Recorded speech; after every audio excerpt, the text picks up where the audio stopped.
Hello and welcome to another terrific, I'm already so excited, episode of Logistics with Purpose. I am Kristi Porter with Vector Global Logistics. Today is a momentous occasion because it's the first time I get the opportunity to co-host with Wesley McArthur. Hey Wes, how are you? Hey, Kristi, good and you. I Good am morning. good. I'm excited to be chatting with you. You just moved back to the States from our Vietnam office, and I don't get to hang out with you and chat with you very much. So this is a terrific way to break us in despite your being jet lagged. Yeah. No, I'm happy to be back and yeah, I'm glad to do our first podcast together. I think it's gonna be a lot of fun. Absolutely. Tell us who we have today. We have Julie Forsyth from Partners for Worldwide Health. So yeah, we're happy to have her and it's gonna be a great podcast. Julie, thank you for being here. We're super excited to chat with you. You have such an amazing and interesting background. We were already having such a great discussion before we started recording. So, no pressure, but here we go. Excited to be here too. I love your podcast. I think this is a great opportunity to talk about what I love. Yes, absolutely. Well, thank you so much. And to start us off, before we get into some of the professional career stuff, talk a little bit more about your childhood. Where did you grow up? What does that original origin story look like? So I'm originally from Portland, Maine. Yes, it is part of the United States Yes, and it not is. Canada. And as we say here in Maine, I lived away for 30 years, college life, and then had an opportunity to move back 8 years ago. And it's a pretty magical place. I have to say Yeah. that people choose to be here in Maine. I think that I had the opportunity to grow up in a family that was very involved in the community, very invested in what it means to be part of a community. And I think that stayed with me. My parents taught me at an early age that you should throw yourself into something you care about, Mm, do the best that you can, and leave it better than the way you found it. mm. And that has always stayed with me. And I think that some might call that trying to be a perfectionist. I don't. I think it is a true belief that you can make a positive difference, Yeah. and my mother's phrase was always, you can make a difference. Anyone can make a difference and everyone should try. And I I love think that. that that is very much part of my DNA and what I think about when I'm doing any kind of work, be it professional work or personal, whatever it is. But I think some of that is just part of my upbringing. But I also think it is, you can carry that anywhere. But it's been Yeah. great to come back to Maine. Everything is a little bit slower here, more thoughtful. I Okay. think it's allowed me an opportunity to re-engage in a community in a way that doesn't feel overwhelming or overpowering that it might. I've lived in a lot of big cities. I've lived abroad. I lived in London. I've lived in New York, Mm, DC, San Francisco. So I've been in bigger places. yeah.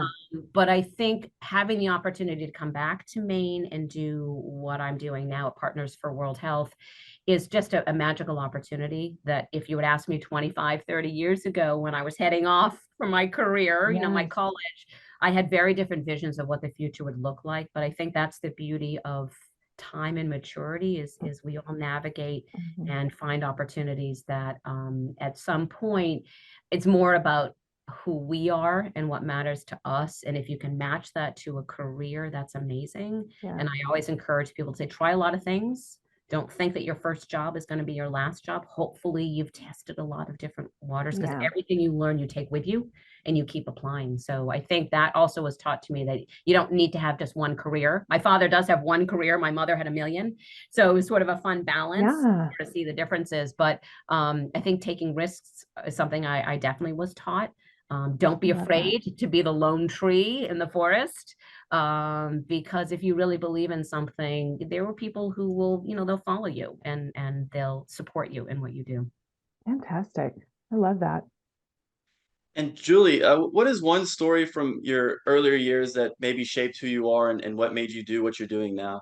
Yeah, you gave us a lot. What is, I feel like Yeah, everything they one say you Yeah. particular should story. cross stitch on a pillow and put it somewhere, but Yeah. I mean, I think so. My mother, when I was 10 years old, my mother ran for the legislature. So in Maine, wow. it's not a huge state, but representation is pretty solid. And as a 10-year-old kid, here I am watching this woman who obviously I know personally, but watch her in a professional context and watch her navigate a very male-dominated world, with a tremendous amount of poise, but also just deep commitment to the work and not sort of hanging back and waiting for somebody to make an opening for her. She just made openings for herself. And I think growing up, at this point, from age 10 to age 20, she was in the legislature and she was doing a lot of really powerful work for women, for the arts, for disadvantaged members of the state. Wow. And learning that just because somebody says no does not mean that that's the answer you have to accept, that you keep pushing and you're going to get knocked down. You got to dust yourself off and stand back up and keep moving forward. And there was a period of time where I thought, oh, I need to be in politics in order to make a difference. I thought that was what I needed to do, and learned that doesn't necessarily, it's not the only place that you can have an impact. And I think that she also taught me that, which was after 10 years, she believed in term limits. She said, I'm done. It's time for somebody else to come in with fresh ideas, with fresh information. It does not mean I'm not going to still be very engaged.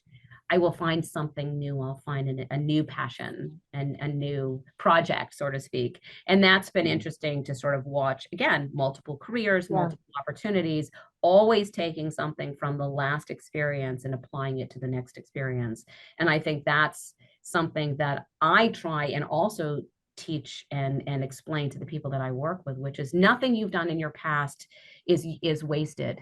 It is all part of the tools that you add to your toolbox, so that when you are faced with something new, oh, wait a minute, I have the tool for that. I know what to do here. Or the confidence to say, I'm going to figure it out. Yeah. I'm not going to take that I don't know it as the answer. I'm going to figure it out. And I think that mantra has been deeply instilled in me, but I also like to impart that to others. Yeah. Well, what an incredible legacy your mom has left you, even for that. And I feel like, should Partners for World Health ever leave into your rearview mirror, then career coaching is your next transition. Thanks, Kristi. Well, let's fast forward a little bit. So you are a Harvard graduate, which is incredibly impressive. It's very hard to get into. It's a very challenging academic environment. It's absolutely known for that. So as far as you learned a lot from your mom, but I'm also curious as to what you learned in that process that has set you up for long-term success. Right. So I think, there's a lot of debate these days about what the value is of a liberal arts education. And I have definitely firsthand witnessed the value of what I call learning how to be a critical thinker.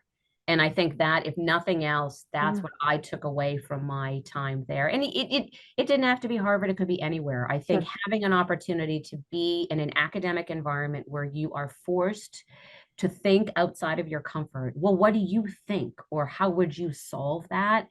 I think is so valuable. And it kills me when too many people just have such a narrow focus. I'm going to be an engineer, and I'm going to be this, and I'm going to be that. It's like, I want to say to them, take a literature class, take something where you are truly academically out of your zone, out of your comfort, because when you're thrown into a situation, then you don't know how to solve it. You go back to those skills. You go back to thinking about, okay, wait a minute. So I know that I had a challenge and I had to face that challenge. And how did I unpack it and then find a solution to it? So I think for me, it was walking in there. It was intimidating. Again, I'm from Maine. I'm not from, sort of like, big schools and big states, but finding your way, finding your path, finding your people.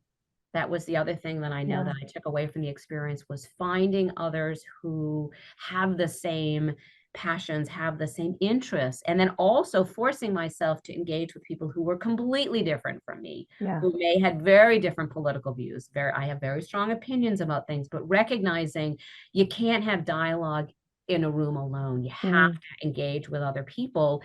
And forcing myself to find that person whose opinion I truly do not agree with, but listen, be open-minded, make an opportunity to engage in conversation. He's not going to convince me. I'm not going to convince her. But at the same time, having that open dialogue, I fear today we're not doing that. There's too much, I don't agree with you, therefore I can't even engage in a conversation. And I think we're missing the opportunity to look at ourselves, but also look at our environment and say, we've got to find a common ground. We've got to find a common solution. So learning those skills, because there were some very, very strong-willed individuals that I would come across in that environment. And I think being in an academic setting, you're forced to have those dialogues. Some of them are moderated and some of them are not. There was never a meal that was not full of lots of stuff going on. And I think walking out of that experience into the real world with at least a feeling of, you know what, I can engage in conversation. I can think about this critically. Whatever I'm going to do, I'm going to take those same skills. So I think that for me, I think was the experience that has always stayed with me, that I continue to nurture. Yeah. Terrific life lessons. Yeah. That's great. Yeah, I'm sure Harvard must have been tough. But moving on to your career path, I mean, you moved into retail and e-commerce for companies like Macy, Coach, Timberland, Burberry, and I'm guessing for Burberry, that's when you were in London. I'm Yes, guessing. that's correct. Yep. Okay. And what made you move from profit to nonprofit and from fashion to healthcare? What can you tell us? Not a natural turning point there. No. It is not natural. However, even when I was moving from sort of traditional retail into brand management into e-commerce, the common thread for me has always been customer service and that customer engagement. And what does, the brand mean to the end user? What do they need? What do they want from their experience with it? So Macy's being on a selling floor, how does a customer have a good experience? So I want to make sure that they buy something. I want to make sure they come back. I want to make sure they say positive things. E-commerce, let's make sure that the navigation experience is positive for the end user. So I think that for me, all of those jobs were about making sure that the person who was going to be receiving it, I'll call them a customer for lack of any other, or stakeholder, making sure that they got the optimal experience. And I think all of those jobs kept adding to this toolbox of, okay, how do I make sure that that engagement can happen? What's the experience that they need to have? Let's take it back. Is it a vertical supply chain? Is it making sure that the product they want has been shipped to the store, that the interaction they have with the salesperson is positive, that the experience they have on the website is optimal, that they're getting what they think they're getting? And along the way, I kept adding more operational experience as well, which is, I need to figure out how to make sure that the product that I said is going to be in that product line actually gets delivered. Now let's look at my whole supply chain and make sure that happens. Or let's make sure that the website doesn't go down. So all of these aspects are about delivering that customer experience.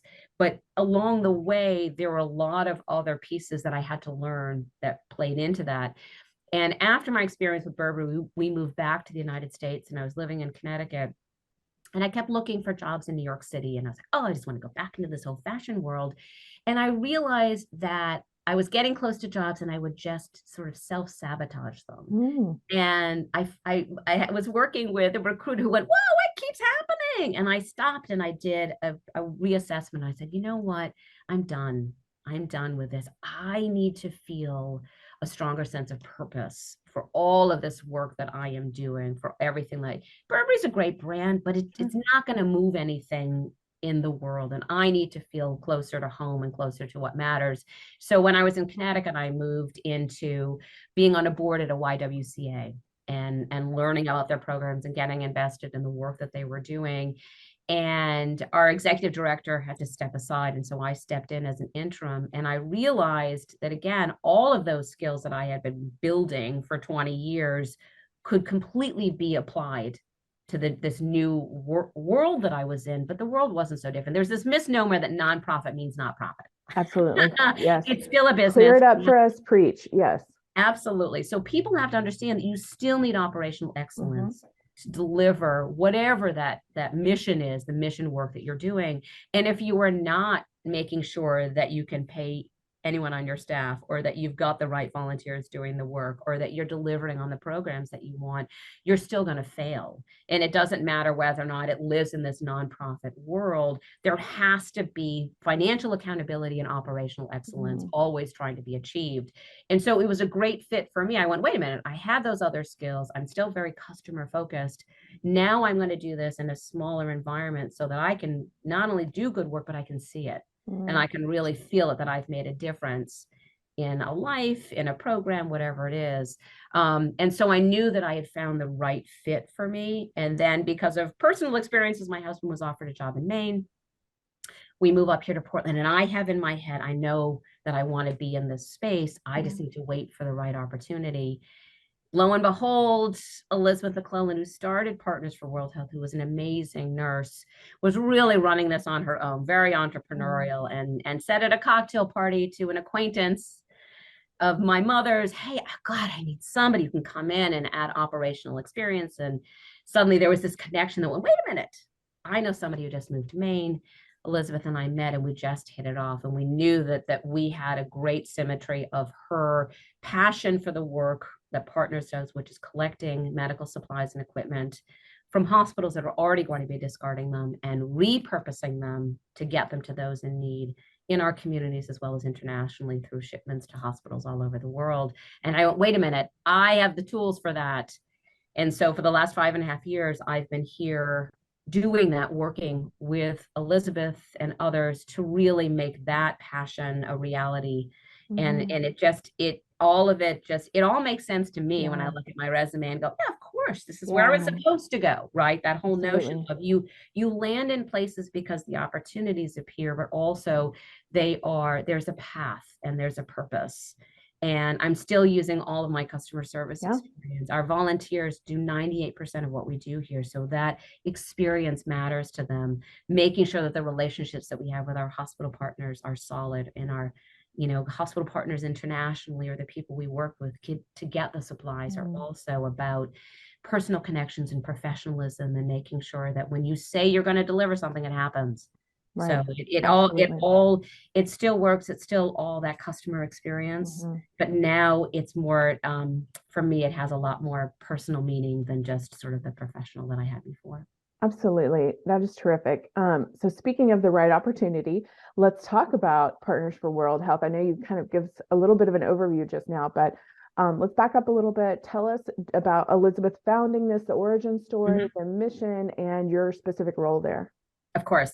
So Partners for World Health is the brainchild of Elizabeth McClellan, a registered nurse here in Portland, who had actually spent some time abroad in Saudi Arabia as a nurse, and would go on her own medical missions and should show up at hospitals and the near and far east. And what she noticed, and I don't think this is a surprise to anybody, that the need outstripped the supplies, both on the medical side as well as on the physical, tangible supplies. Should show up somewhere and doctors would not have enough pair of gloves, so they wouldn't change them. Or people would be waiting outside a hospital because they couldn't get in to see somebody because they didn't have the money, or the hospital was closed because it didn't have any equipment or supplies. She comes back to the United States, and if you're familiar with our healthcare system, there's a tremendous amount that we discard, and a lot of it is due to the nature of our health system. We want to have very high standards and make sure that we're not putting anyone's lives in jeopardy because there might be a contamination issue, that our systems are designed to protect the individual and health professional as well as the patient. So there's just waste, for lack of a better word. I don't really like that word, but in a hospital's context, they're going to throw it out because it's fallen on the floor, because it's expired, because it went into a surgical situation and the surgery didn't happen, or they only used a small portion of what was brought in. So all of this goes into our dumpsters, it goes into our landfill, and it just becomes part of our global waste. So Elizabeth said, wait a minute, we don't have to throw this out. There are elements of this that are perfectly good, usable and reusable, and there are parts of the world that desperately need it. All I need to do is figure out the logistics of connecting point A to point B. She started to collect, and within a year really had so much that she actually quit her job as a nurse, started the nonprofit, started collecting, and designed sort of the first shipments of supplies to partners in other parts of the world, starting with small shipments and then building up to 40-foot containers of medical equipment and supplies that we now ship all over the world. So the notion being that we have items that we are already discarding, that we have moved on to a new generation. So when it comes to equipment, we've got the newest, best piece that's coming in. What do we do with the old stuff? Let's not throw it out. Let's not necessarily send it to the manufacturer. Let's get it to individuals or organizations that can give it a second, third, even a fourth life. And make sure that there is a pipe for that there is a supply chain that comes from the hospitals to an organization like us then to the hospitals all over the world, because the discarded gauze, the tape, the oxygen mask and tubing, the other wound care supplies, these are perfectly good unused items, or gently used if it comes to equipment, that we may consider one-time use. And you go anywhere in the world and they are going to clean it and reuse it. They're going to want to make sure that they give it as long a life as possible. And I think that's the important piece of understanding, that we are here to provide that link from what was going to be thrown out in the hospitals to what can get to people to be used. And we do this for people locally, so we help right here in the community. And we also do it globally, because there is a tremendous amount of need right here in our communities, all of our communities. Many do not have health insurance or health coverage. All it takes is one accident and they are thrown into a financial crisis that all of us would like to avoid. And if there's anything we can do to minimize that or to help people in those circumstances, it is part of our mission to help those in need. Unfortunately, the majority of what we collect has to go internationally because of these rules and protocols in the United States. Yeah. But anything we can do to send it anywhere is what we do. Fantastic. And what is your specific role there? I'm sorry. Oh, sorry. So I'm chief, sorry. A little bit of a dry throat. It's okay. So I am the chief operating officer. So if it's not bolted down, it probably is my responsibility. But my role really is to run the operations, to run the day-to-day, to make sure that the processes for how we take supplies in and evaluate and sort and repackage and get ready for shipment containers are all done to the highest standards that we can, to make sure that we've got enough bodies to do this, to have staff, and then to be on the other side of it, which is getting these supplies out to those who need them all over the world. And yeah, did I mention that we also have to raise money? So making sure that there are inflows of not only product, but money, and then outflows of the product, but then also making sure that if we need to, we're providing financial support for our partners as well. So operations really encompasses just every aspect. A couple things. Yeah. Just a couple things on your plate. Yeah. Just a couple things. Yeah. And so Partners for World Health, they have two pillars: local effort, global impact, healthy planet, healthy lives. So what does that look like in action for Partners for Worldwide Health? Sure. How do you guys, so it's funny because those two particular pillars, if you think about it, are really at the front and the back of the work that we do. There are a few that sit in the middle. But when you think about it, healthy planet, healthy lives is about collection, right? Making sure that we are not letting our hospital partners simply discard these items, making sure that they don't end up in our landfills, or to the extent that we can divert it to where it can go and be useful, being better stewards of our environment. So making sure that our collection process is as comprehensive as it possibly can be. We have a list of what can be accepted and what can't be, making sure that those items come to us, making sure that we are educating our hospital partners, our clinics, our other organizations, that in our mind, it seems like we should be discarding, but in fact, we should be recycling and repurposing. And I love the word repurposing. Yeah. But I also think of us as that pillar also represents to me a little bit of disruption. We're disruptors in that hospital supply chain, because the normal flow is to simply, we can't use it, it goes into the bin, it goes into the trash, and off it goes. We want them to say, stop, don't just put it in the bin. Hazardous, yes. Usable, safe for us. Let us find another home for it, another purpose. So that's one critical piece. But what comes in has to go out. So the other side to it is shipments and getting these supplies to those who need it most, and figure out how to create that supply, which is thankfully why you guys come into our lives, to make sure that we can take those supplies, put them on air shipments or sea shipments, get them to the partners that need them, and immediately get them ready for use. So that's really our container program or shipping program, is that other critical pillar, which is the local effort and global impact. So we are locally, we're really based in New England, and that's the core of the work that we do, from Maine all the way down through Massachusetts.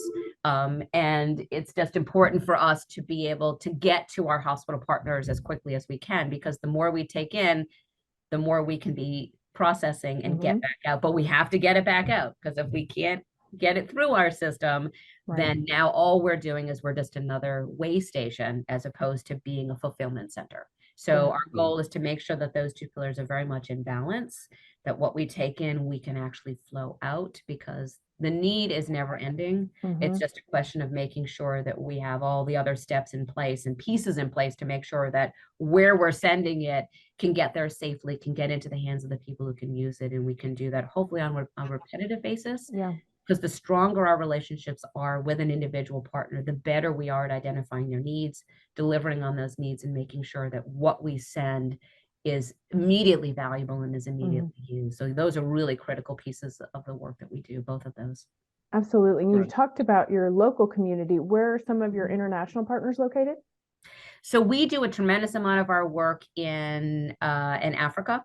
But I will say the war in Ukraine has put our business model not on its head, but it created a whole nother channel for us. So we do a tremendous amount of work, have always done a lot of work in Africa, and Senegal and Liberia and Uganda, Ethiopia, Somalia.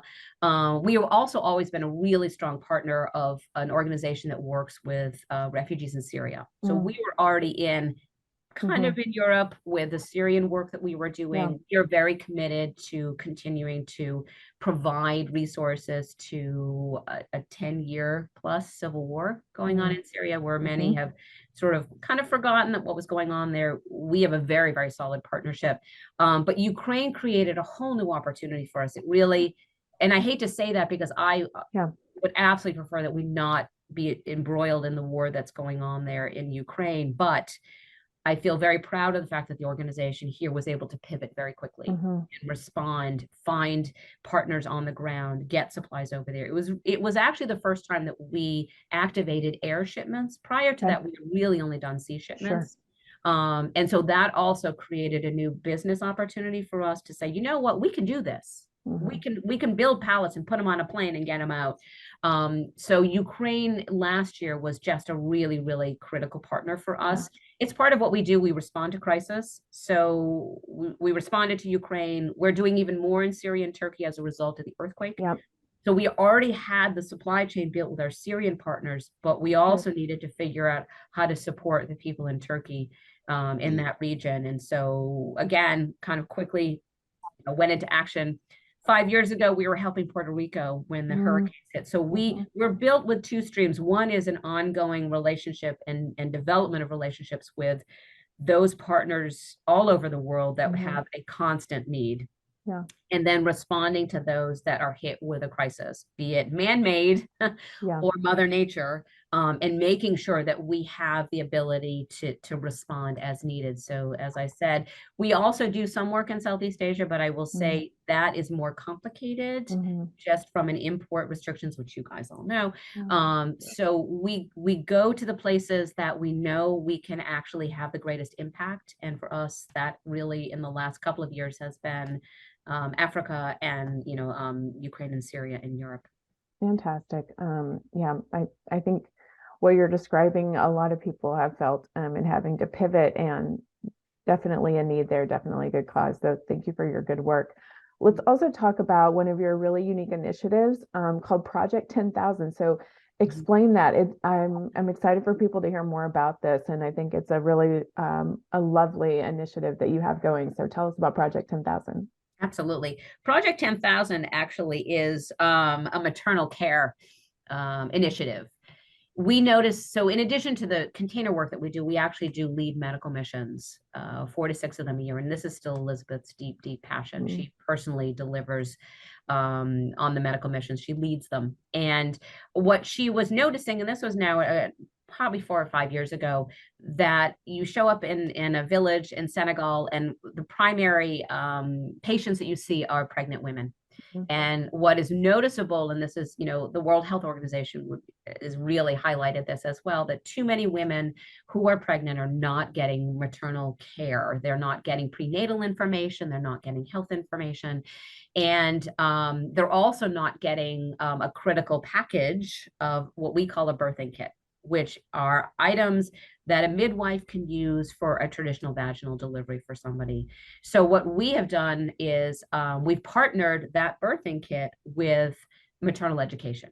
So women come in, they get educated in, better health for themselves and what they're eating, making sure they understand signs of distress in their pregnancy, what to do if something is going on. Don't just wait, go and find somebody, because unfortunately, the maternal death rate is very, very high in the developing world. Sure. But if you can give women some information, the chances of them hopefully getting some help will help reduce that harm that could happen to themselves as well as to the unborn child. But the other really unique piece that we do, which is, so Project 10,000 is really, we are going to deliver 10,000 birthing kits to women over the course of 5 years. And we were great. We were on track. We were chugging along, and then COVID hit. So we kind of had to pull it back a little bit, but it is our goal. We're about a third of the way there. Okay. We've delivered about 3,000 of the 10,000 kits to these women. And the really unique thing is that all of the items in that kit come from donated supplies to us. We do not go out and buy anything that goes into that kit. And I would say anyone interested, go to our website, click on the link to Project 10,000. You'll find out more about this unique relationship that we have with the building of this birthing kit. It's something we feel very strongly about. We're getting ready to go on a medical mission to Kenya, and we're already filling bags with these birthing kits that are going to go to help educate these women. It's a really exciting project. But birthing kits are not new and unique. I will say that there are definitely other organizations that are they call it different things. Sometimes they're mommy kits. There are multiple names for them, but I think it is rare to find somebody who can self-source all of the items that actually go into that kit. And that's part of the uniqueness of what we do, which means we can bring them ostensibly for free. So we don't have to charge anything because there's no, going back to that operations, there's no cost involved with the actual acquisition of the items for that kit. So therefore we can hand them out in good confidence that we can get them to as many women as possible. But our goal is 10,000, and we are going to get there. That's awesome. Yeah. And another amazing initiative that you guys have is your chapters on college campuses. And you shared already some of that before we started the recording. Maybe you could share some of these stories these amazing stories you told us, and where these chapters are, and what involves the students and what's going on. Absolutely. I'm very excited about our college chapter. So probably 7 or 8 years ago, we had students. So based here in Maine, our state university is located in Orono, which is a couple hours north of Portland. And there was a group of very motivated students who were mostly pre-med health professionals who were very, very interested in the work that we were doing down here in Portland, and made a commitment to come down every couple of months to actually participate in the sorting and evaluation and the work that we do, and also have become critical members of attendees on these medical missions. And so that was sort of an opportunity to, how do you take the work that we do that is very professional and bring it to college campuses, allow students an opportunity to not only view the work that we do, but be a part of it and make a difference, have an impact. I like to talk about how we're very tactile here. It is a tangible experience what we do. We don't just talk about this. We're physically collecting, we're physically sorting, we're physically repackaging, and we're physically going to the sites where we send a lot of our containers. So how do you deliver that experience onto a college campus? And so the first pilot program was organized in Orono. Students come down, they learn about what we collect, but they also do some collection for us. So there were 2 big hospitals in Bangor, which is next to Orono. They actually go to the hospital site, they pick up items, they do a sorting on the Bangor campus, and they bring it down to Portland. Now, unfortunately, we do have a chapter in Georgia that we're just starting. It's a little too far to drive up to Portland to do this. We have a chapter in Schenectady, New York, and a couple of that are a little bit more remote. So for those that cannot get sort of the physical experience of coming here, we work with them to do local outreach, find local hospitals and clinics, do some collecting there, try and repurpose it, find local community organizations that could use personal care items that might be coming up, find food pantries, find other places that could possibly use what you could collect locally to get that experience. Or if you want to rent a truck and drive up, which they do from New York, it's only 5.5 hours. That's right. You can collect, store it, and then help deliver it up to Portland. But I think the bigger piece is the awareness. Yeah. Getting people to understand the work that we do, doing outreach, doing fundraising, raising money so that the students can participate in these medical missions. And that, I think, is the jewel of our chapter, is providing to these students a global opportunity to experience a trip like no other, that you are truly sitting at the front line in a health center, working with the medical professionals who are there to assist them. And you really, I think, there's nothing like that firsthand experience of, oh my gosh, they have no supplies. I open a cabinet, there's nothing here. I have somebody who's broken their leg. Quick, go find a stick to use as a splint. Okay, let's find some tape. Let's find duct tape. Let's find rope. So understanding that we take it for granted here that you're going to show up at a health center and they're going to have a cabinet full of supplies and they're going to know how to take care of you. But to be in an environment that really requires you to figure it out is a powerful opportunity for a young person who may not have had that experience, but wants to be in maybe the health sciences or in this space to make a difference. So back to your critical thinking as well. Exactly. It's teaching people solve it, figure out what can you do to make this better. I think I told you guys earlier the story of a young man who was a very studious nursing student. Academically, he was absolutely just top of his class, but very, very shy, very reticent to sort of put his hands, into it. Went to Uganda with Elizabeth and just came back a changed person. Just the confidence of, you know what, I handled that, I can handle this. And just watching him grow into himself as a result of the experience, to me, is really what it's all about. You do come back, as we all know, any experience that you have that is outside of your traditional comfort is going to force you to find some reserves, to try and figure it out. Again, I keep using that phrase because I think it works. It is, maybe I don't have it in my toolbox, but I'm going to figure out how to acquire that tool. And now it's going to be in my toolbox and I will have it forever. So it is confidence building. It's shaking you up a little bit out of what your normal norms are. And I think that when students can explain to each other who have gone on the mission, that's why you should go. I think that transferring of that information and that experience is really the biggest power that these chapters have. They're engaged in the work that we do. They're passionate about our mission. They can do fundraising, but until you get that tactile experience, it really just feels a little bit theoretical and not practical. So we love it when we can have students do that work, raise the money, find the opportunity, and then join the medical mission trips. That's the magic. Well, well, clearly you're passionate about it. I love it. It's remarkable. It's such an innovative aspect of your work. So speaking of a success story, is there another story or some statistics? What keeps your team going? Because, you know, in these kind of instances, much like a social media post, you get to hear the highlights and you get to hear all of this kind of stuff, but there's a lot of hard days and you're dealing with people, and, you know, by the time you're reaching them or on these trips, they're in really difficult situations. So what's the part that keeps you guys going? Yeah, I think what keeps us going is that, well, we've grown dramatically. So in the 5 years that I've been here, we went from shipping 9 containers to 18 last year, which is, for us, is a huge growth, and mainly because the relationships we have with our shipping partners are very personal, and we nurture them, and we work really hard to identify places that desperately need the supplies, and sometimes they don't have the resources, so it takes a while to raise the money or find the opportunity. I think that's really powerful when we know that there's a wonderful feeling when we close the doors on a container that we've just shipped, and you kind of, you sort of pat the outside of that box and you go, here it goes. It's going somewhere. It opens up, they unload it, and you get these amazing pictures or emails or just videos that say thank you. So even just one of those partners saying thank you just absolutely motivates us and galvanizes us to know that every shipment that we send is going to help hundreds of people.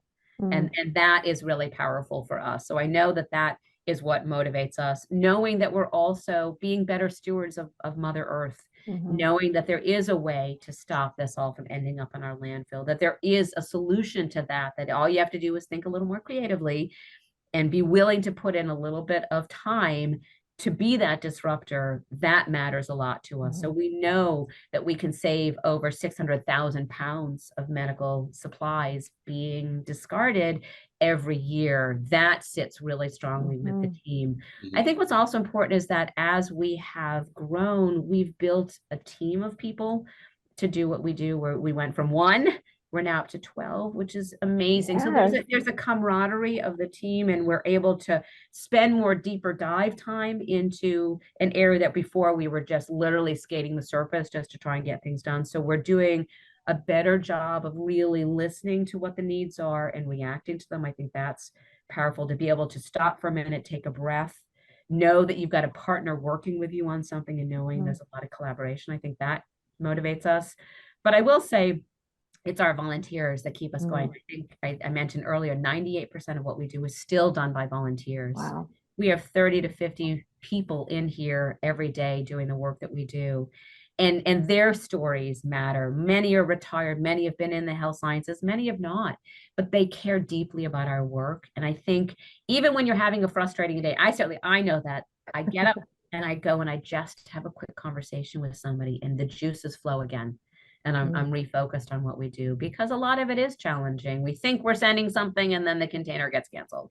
We think we're getting it into a country and then customs decides that we have 3 more hoops to jump through. Or, we had a great partnership and then something fell apart there. So there are definitely challenges in it, but I think keeping our eyes on the prize, which is getting these supplies to the people who need them, is reward enough, I think, for all of us every day. You have to love that aspect of it. Otherwise, you really won't survive or thrive in this environment. It's tremendously dynamic. Every day is different. You're not sure what tomorrow is going to bring. You just have to be comfortable with that chaos. I call it controlled chaos. But I think that knowing that every step forward delivers something of value to someone, I think is really where I think everyone feels that I call it purposefulness. But I think that would be, I think, what keeps us going every day, is knowing that it does matter. Absolutely. Well, I hear you speaking with your COO hat. So let's talk about it happens. It happens. No, it's great. And thank you for sharing. That's incredible. And really, yes, to talk about your volunteers and things, that's it's a lovely part of your work, and congratulations on the growth that you've seen over the years as well. But talking about lessons learned, I know there are many. I know you basically summed up work in supply chain with the controlled chaos, dynamic, a day is never the same. So moving from for-profit retail to nonprofit medical, what have been the couple of your biggest challenges that you've had to overcome, and how did you do that? Either your first role as director of operations, now you're COO. So what do a couple of those look like, and what did you learn in that process? Absolutely. So obviously, having no medical background, I think that was my first challenge. Which one was the suture? What is this? Yeah. What is this? How do you use this? But I think that what was a challenge was also an opportunity, which said, you know what, I have to figure this out. I am not going to be trusted in a surgical environment, but I should know how to hand an instrument in. I should know what this is used for, because I have a brain just like anybody else. So if I can learn the purpose of this, why do we do this? Why are we, I can then teach this to somebody else. And I think that was a big challenge, was just accepting the fact that I don't have a medical background, but I can learn this. And it's just it's a steep curve, but it is always rewarding to say, wait a minute, I know the answer to that question. I learned what that is for. And working with people who have such deep knowledge, they're wonderful teachers, they're wonderful educators. So for me, the biggest challenge was just walking into an environment that felt completely foreign to me, and knowing that I was just going to have some work ahead of me. I think that was a big one. Building a team from scratch. Elizabeth and I were flying solo for quite a while, and not having that ability to go deeper into anything, just kind of putting Band-Aids on things, putting your finger in the dike until you can kind of fill the hole. That was hard to say. How do we do so much with so little human capital? Okay, let's keep relying on volunteers. And when you rely on volunteers, they are just that, which says life happens. they go on vacation, they move somewhere else, you know, they get a job, they get another opportunity. So you have to always accept their limitations as part of your job core, because they have to be happy. Now I'm going to go back to my customer service hat. If they're not happy, if they're not feeling it's a good experience for them, they're just going to not show up tomorrow. And I can't rely on them showing up unless I know that they're happy and they're feeling supported, that they're feeling listened to, that they're feeling and that understand their place in the vision. Yeah. Absolutely. And knowing that this could not get done without their help. So we actually have a volunteer appreciation lunch happening tomorrow, and it's Nurses Week. So we're giving all of our nurses flowers this week and saying thank you. So making sure that you take the time to stop running at 110 miles an hour to say thank you. And to also make sure that you're taking care of yourself, because if you are running ragged, you're not helping the organization, you're not helping things move forward. So taking those deep breaths, knowing that, you know, it is all not going to get done in a day, but chip away. I like sometimes say to people, we're a marathon and not a sprint. You got to know that first mile, do not go out too fast, because you will not make it to 26.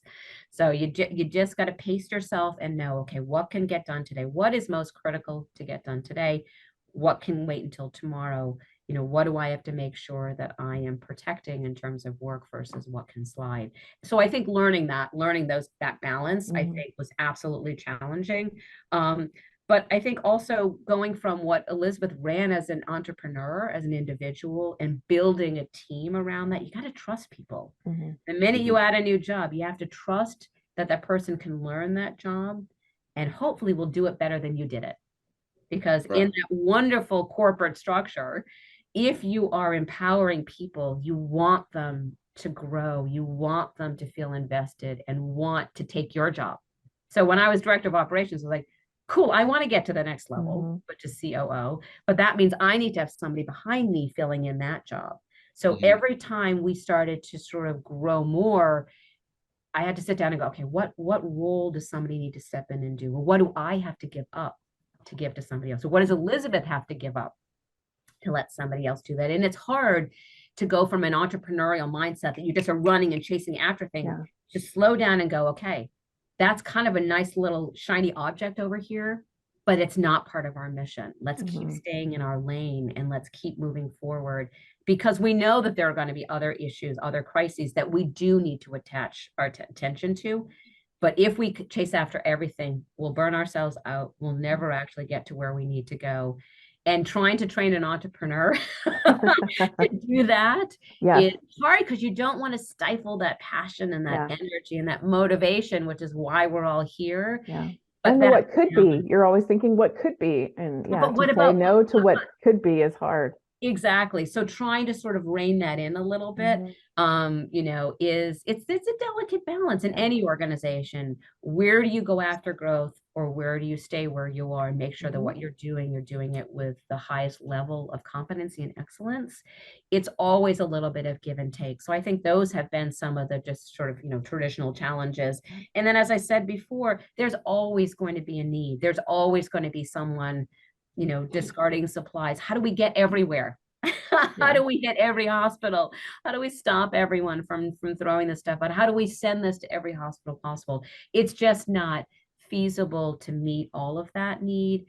But again, slowing it down, understanding where can we have the greatest impact and how quickly can we do that, I think is really something that we've learned over time, or I've certainly learned over time, that you cannot do everything for everyone. But what you're doing, you should do exceptionally well, and make sure that you document it. Oh, wait, I did it this way, and therefore I'm going to do that again because that worked really well. Or learnings from that said, nah, it was not ideal. Let's figure out how to do this better. But I love the fact that I have other brains that are part of this now. I'm not the only critical thinker, but I've got other people here going, well, how do we solve that? And let's figure it out. And I think that trust and that sharing of ownership is what will carry us further as we grow, because it you know, it takes a village. It's not a one-person show. And the more that you engage everybody in that dialogue, I think the stronger everyone feels committed to the mission and to the work that you're trying to do. So those challenges, but also opportunities. Yes, fantastic. Wow, yeah, there's quite a lot of challenges, but it sounds like you have a really good team helping, supporting you, and supporting those challenges and making it easier to deal with them. So Fingers yeah, crossed, yes. and and, and moving on to another challenge, especially over the last 2 or 3 years, supply chain management. What are some of the issues that you guys have faced with moving products locally in your community while Mm, moving to countries like Bangladesh, Senegal, Sudan, Syria, yeah. China with customs issues, internal unrest, and other it being landlocked, just different issues like that. What are some of the challenges you guys have faced? Yeah. So let's just say the world turned on its head with COVID, as we all know. And I think what was already a complicated and convoluted process of, as I said, we need to collect the stuff, which means we have to pick it up. We have to bring it in. We have to make sure that we know what we've got. We're sorting it, we're evaluating it, we're packaging it. And then we need to Hmm. find the partners in order to ship it out. So we need to find shipping partners and then Hmm. making sure that we get through all of those hoops. Right. So obviously, shipping to a country like Senegal, which is on the coast, is easier in the sense Yeah. that it's port, Yeah. right? Going to Right. Ethiopia, a lot more complicated. Going to South Sudan, a tremendous amount more complicated because now you're going across a couple of borders that are not friendly. Mhm. So how do you make sure that you can do all of those pieces? So I think the challenges are always every container shipment is unique. Even if you're shipping to the same place, Good Hmm. point. the world has shifted, and it Yeah. shifted dramatically with COVID. As everyone knows, containers were not where they were supposed to be. If you needed a container, you have to wait for one to show up. Many of our partners need to purchase the containers because of that distance Mm. from the port, or they've got no storage. They're getting 1,200, 1,400 boxes of supplies. They're getting exam tables. They're getting hospital beds. They may not have the facility space Hmm. to house it. So we always recommend, why don't you buy a container? Well, the cost of a Right. container went from about 2,500 to $7,000. Okay. Yeah. So now you're trying to say to a partner that is already struggling to Mhm. pull together the money to just ship a container. Now you've got to find twice as much money just to get that box. Was a really hard conversation for us Mhm. to have. So in many instances, we truly put it on hold until we were waiting for prices to come down or waiting Yeah. for it to be safe.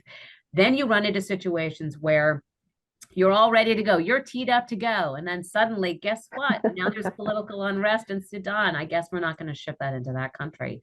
Or government changes. Mhm. Or guess what? Now there are new shipping restrictions. So what has been hard is that we rely heavily on our receiving partners Yeah. to do the legwork in their countries, to understand what are the customs rules, what is the documentation that you need, what is the paperwork that has to be filed with the ministries of health or with other government agencies, so that that part is smoother.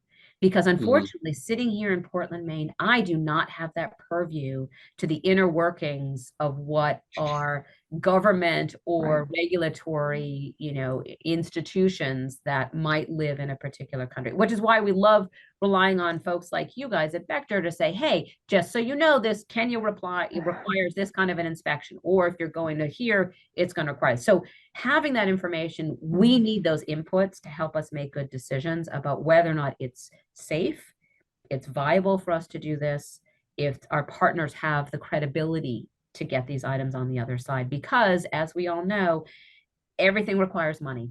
Mhm. And if you don't have the money to do this, then there's no conversation, because you always are going to need more money than you think you've set aside. Right. Container shipments are not free. As much as we would love to Yeah. be considered humanitarian aid, and why not just put it on your ship and send it Right. where it needs to go? Shipping companies can't do that. Yeah. So while Right. we are as sharp as possible with our pricing, there is still a fee associated with sending containers. There's a fee associated with the work we do. Here's my COO hat again. I have to pay people. I have to pay for the 7 warehouses that we have. I have to Mhm. pay for my truck and my driver. So I have to charge fees that go along with the shipping of these containers. So for the most hard hit and financially pressed partners that we have who truly have no money, Sure. we have to go out and do fundraising. We have to find money for them because we cannot send these for free. It's Mhm. just not Right. viable for us on a long-term basis to send everything for free. So there's money involved in it. There are the logistics of putting all the pieces together. There are the customs issues on the other side. And as I said, COVID just made it so much more complicated because everyone lost money during COVID. except for Right. people who are gouging for PPE, Yeah. and we can talk about them. But the demand never stopped. So our Yeah. partners continue to press us to get them supplies. The percentage of PPE that they wanted kind of went up a little bit and said, gosh, we really need masks and gowns and, and booties and hoods. But that demand never stopped. And we were hard pressed during COVID. All of our volunteers had to stay home.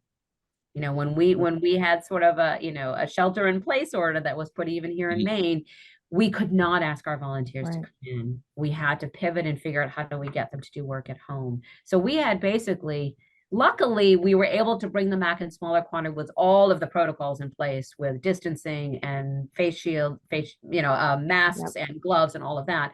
But still, we lost our workforce at a critical time when everybody so desperately needed even more medical supplies and equipment. So what was already a complicated and elongated process that had, operational challenges and customs challenges and financial challenges, now you added another layer of complexity, which meant our workforce was suddenly limited to our paid staff and volunteers who very graciously would work at home and do a lot of the sorting and the work that we did. But we also ran into the issue that we had a vulnerable population of volunteers, especially those who were older and retired. We were their lifeline. We were their socialization. We were the place that they went to give them purpose to their day, to give them structure. So we were very worried about those individuals. One, because their health risks went up because of COVID before the vaccines came out. But also just their social interaction was so critical to their well-being that we were on the phone calling them, that we were making sure that we had people checking in on them. And as soon as we could safely open our doors, they were the first population that we reached out to that said, come on in, we will make it a sterile environment, we will help you do what you needed to do. So there were already operational challenges before COVID that were just exacerbated by the situation that presented itself. And I think, as I said, we're not done. I mean, the supply chain disruptions are still with us. But I do feel like we at least are getting back into an easier rhythm with what we're doing. But the minute there's, an earthquake in Syria and Turkey, now that chain has been disrupted. There's a war in Ukraine, everything got diverted there. So that where things would have otherwise been able to go other routes, so many ships were trying to get supplies in that it became, backlogged. So even if you wanted to help, now suddenly your boat was sitting waiting in a queue behind two others, so the supplies weren't going to get there as quickly as you wanted them to get there. So even best intentions were just frustrated by the realities of what it looks like to try and get things from point A to point B. So lots of challenges, but I think there are also ways to figure, okay, fine, we just have to accept what we can and then, make modifications where we can. Yeah, and that's good to hear that you guys came together as a team and you helped each other out through that tough time, and also working on different challenges shipping throughout the world. And hopefully it stabilizes the shipping world, and it gets easier and easier. But moving on, something that we like to ask all of our guests is, what does logistics with a purpose mean to you? Yeah, it's such an interesting question. I had to really think about that because that's what we do every day. Absolutely. When I stop and think about it. So I kind of stopped and I really thought about it. And I think logistics is always about problem solving. Right. And I think that it's what I do, it's what we do every day, day in and day out. But I think the benefit of what we do is that every time we make a connection, we're helping somebody. We're solving a problem that benefits someone or an organization somewhere. And I know that we're making a positive difference. So, people always say to me, what is it that you love about your job? And the word I always use is purposeful. So it's kind of nice that it sort of dovetails here, because I do feel purposeful. I feel that the work that we do makes a difference and that we should always be striving to make that difference. So as my mother said, anyone can make a difference when everyone should try. I feel that is what logistics with purpose means to me, that we are making a difference because we're really working hard to use the systems that exist in order to help as many people as we possibly can. Because it's not just about a supply chain. It's not just about getting it from point A to point B. It's about making sure that we're doing as much as we can at point A so that the benefit is as great as possible at point B. Yeah, thank you. That's really great. Really Okay. great explanation. Yeah.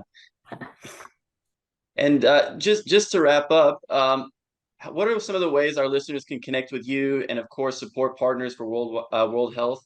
And of course, can you please mention your volunteer and medical mission opportunities for other people to help and join? Absolutely. So the best place to go is our website, partnersforworldhealth.org. So spell it all out, Partners for World Health. And you will find all sorts of fantastic information. Obviously, if you are in the greater Portland, Maine area, please come in and volunteer with us. It takes maybe 5 minutes to fill out an application. You do a quick orientation just to learn about who we are and what we do, and then jump right in and help us. We have volunteer opportunities Tuesdays through Saturdays, multiple shifts, and people can be as flexible as they want. So volunteering is easy to find out more information about. If you're interested in our medical missions, please, we love to have people join us on our medical missions. Medical professionals are highly valued. I went on a medical mission. I'm not a medical professionals, but still good hands are always helpful. So please, all of our missions are listed on our website. You'll see a tab for that. Project 10,000 is also described on our website. I love sending people to the site because there's just a wealth of information. If you're interested in donating supplies to us, if you are a hospital, a clinic, or an individual, look at what we can and cannot accept. Reach out to us if you're interested in working with us. If you need medical supplies from us, again, please look at what we have. Basically, everything we collect, we also can make available. And we like to help people right in the community as much as we can. And if you just want to learn more about us, it's also a great place to go. If you have questions, you can always reach out to me. I'm Julie, Julie, at partnersforworldhealth.org. Happy to answer any questions that you might have about us and what we do. And if you also hopefully would love to support us in our work, you can easily donate. That's right. So we accept all forms of payment, but obviously our website is the easiest way to go. Just click on our donation button, and every dime that comes in goes back into the organization and helps to support the work that we do. So thank you in advance. Thank you. This has been incredible. Thank you for your words. Thank you for sharing your mission. And it is just, you ooze your passion for it as well. It's very evident how much you love your work, how excited you are about it, and the team that you work with and the people on the receiving end as well. So thank you so much for being here with us, Julie. We're here to support you. We love your mission. And just, on behalf of us all, thank you so much for everything that you do. And we're excited to continue the conversation later. And for everyone who enjoyed this conversation, if you want to hear more amazing conversations with people like Julie, then be sure to hit subscribe. We'll see you next time. Thanks.